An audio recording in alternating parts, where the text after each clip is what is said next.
झज्जर की विधायक तथा पूर्व शिक्षा मंत्री गीता भुक्कल आज शहर के दिल्ली गेट स्थित महाराजा अग्रसेन चौक पर पहुंची और महाराजा अग्रसेन की प्रतिमा पर पुष्प अर्पित करने के बाद पैदल ही शहर के दौरे पर निकल पड़ी। इसके बाद उन्होंने सरकार को आड़े हाथों लेते हुए कहा कि आज सरकार कुंभकर्ण नींद सो रही है। उन्होंने कहा कि शहर के साथ इस तरह का सोतेला व्यवहार बीजेपी के प्रदेश अध्यक्ष ओम प्रकाश धनखड़ के इशारे पर किया जा रहा है। आज सड़कों की हालत बद से बदतर है, सड़कों पर चलना भी दुश्वार हो गया है। सड़कों पर इतने गहरे गड्ढे बने हुए हैं कि कोई भी दुर्घटना कब घट जाए इसका कोई अंदाजा नहीं लगाया जा सकता। उन्होंने कहा कि आप जनता बीजेपी के कुठाराघात को समझ चुकी है और आने वाले समय में इसका जवाब जरूर देगी। उन्होंने कहा कि विकास का नारा लगाने वाली बीजेपी के कार्यकर्ता आज विकास की बजाय अपने अपने हिस्से पत्ती बांटने में लगे हुए हैं। किसको कितना हिस्सा मिलना है इस जुगाड़ में लगे हुए हैं। प्रदेश अध्यक्ष ओपी धनखड़ के राहुल गांधी की भारत जोड़ो की बजाय बा कांग्रेस जोड़ी यात्रा के बयान पर बोलते हुए कहा कि राहुल गांधी 3570 किलोमीटर पैदल यात्रा कर रहे हैं, भारत को जोड़ने का प्रयास कर रहे हैं। बीजेपी को इस यात्रा आखिर परेशानी क्यों हो रही है। गीता भुक्कल ने कड़े शब्दों में कहा कि आने वाले विधानसभा सत्र में सरकार का जुलूस जरूर निकाला जाएगा। उन्होंने कहा कि अगर समय रहते सरकार बाज नहीं आई तो जनता उसे आईना जरूर दिखाएगी। कल मैं बहुत सारे क्षेत्रों में से जब दौरा किया,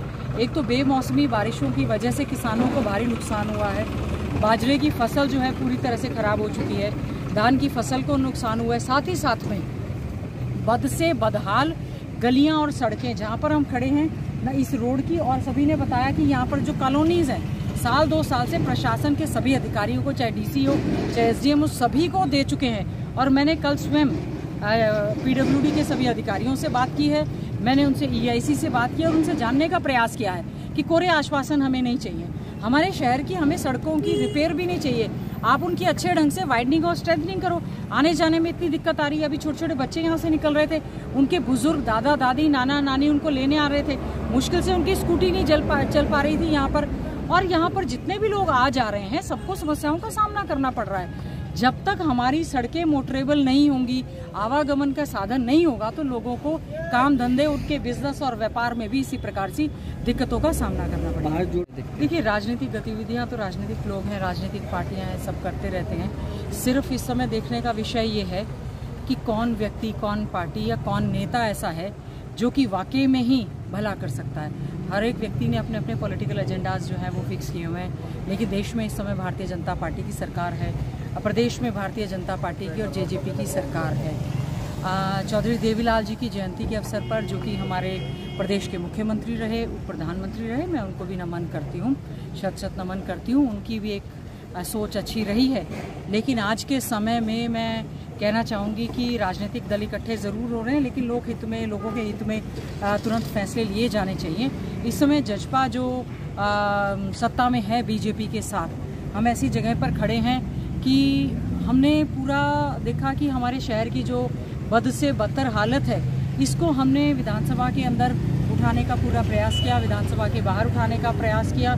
कल मैंने फ़ोटो और वीडियोस के साथ, कल भी मतलब विधानसभा में भी किया, और कल भी मैं हमारी जो जाखड़ खाप है उस साइड से लडायन और ढाणा, वहाँ पर कोई शहीद हो गया था, वहाँ पर गई थी। शमशान घाट का रास्ता नहीं था, बुरावास में शमशान घाट का रास्ता बनवा रहे हैं। सेम स्थिति खेड़ी में है। जो हालत तो ये है कि जीते जी इंसान को सही रास्ता नहीं है, जहाँ स्वर्ग द्वार लिखा है वहाँ के भी रास्ते सही नहीं हैं। और आज जहाँ पर हम विशेष तौर से सब लोग साथी खड़े हैं महाराजा अग्रसेन जी की जयंती के अवसर पर, हमने सबको बहुत बहुत बधाई और शुभकामनाएं दी हैं। ये भी वही स्थान है जिसको लेकर मैं समझती हूँ विधानसभा से एक चुने हुए विधायक के लिए कोई ऊपर प्लेटफॉर्म नहीं होता। हमने मजबूती से शहर की बदहाली को उठाने का काम किया।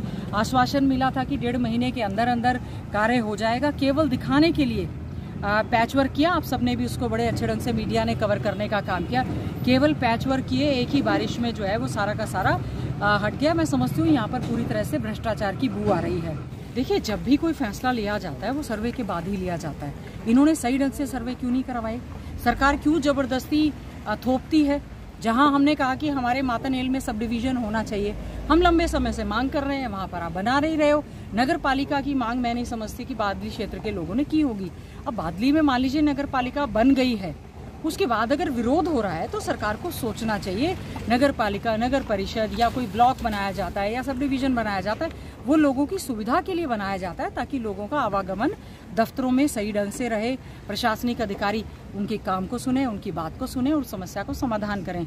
बनने से पहले विरोध हो रहा है तो बिल्कुल सरकार को इस बात का संज्ञान लेना चाहिए। बहुत समय से लोग धरने पर बैठे हैं, वैसे तो सरकार को कुछ फर्क पड़ता नहीं है। कि कोई धरने पर बैठा, चाहे कोई भूख हड़ताल पर बैठा, चाहे वो कर लें कुछ, इनकी सेहत पे फर्क कुछ नहीं पड़ता। आज हमारे आड़ती जो हैं लगातार धरने पर बैठे हुए हैं, किसान दुखी हैं, आड़ती दुखी हैं और व्यापारी कर्मचारी दुखी हैं। तो मैं समझती हूँ सरकार जो है इस चीज़ की और गंभीर रहे और इस चीज़ के समाधान के लिए भी जो है अब नगर परिषद के चेयरमैन जो हैं सभी ने ही चंडीगढ़ में जाकर ये कहा कि हम लोग सामूहिक तौर पर इस्तीफा देंगे।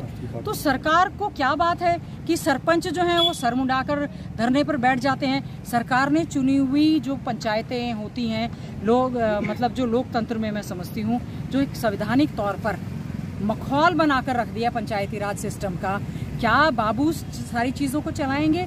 क्या जो इलेक्टेड कम से कम 82,000 के करीब हमारे जिला परिषद के चेयरमैन, मेंबर्स, ब्लॉक समिति के चेयरमैन, ब्लॉक समिति के मेंबर, 6,500 से ऊपर सरपंच और इतने ही पंच, सरकार उनके ऊपर, उनके हकों पर और ग्रामवासियों पर, ग्राम सभा पर कुठाराघात क्यों कर रही है? सरकार की मंशा में पहले भी खोट था। पहले तो मुश्किल से साल डेढ़ साल के बाद नगर परिषद, नगर पालिका के चुनाव करवाए, अब फिर से पंचायतों के चुनाव ना करवा के सरकार जो है इसमें, क्योंकि आज के समय में भ्रष्टाचार पूरी तरह से, डिस्ट्रिक्ट प्लान की मीटिंग हुई, उसमें पैसा एलोकेट हुआ, सारे के सारे अफसर और बीजेपी के नेता मिलकर अपनी हिस्सा पत्ती की सेटिंग कर रहे हैं, किसको कितना हिस्सा मिल रहा है और उन पर कार्य नहीं चल रहा है। मैं आपके चैनल्स के माध्यम से सभी को कहना चाहती हूँ, यहाँ पर काम करने की बजाय भ्रष्टाचार पूरी तरह से यहाँ पर व्याप्त है।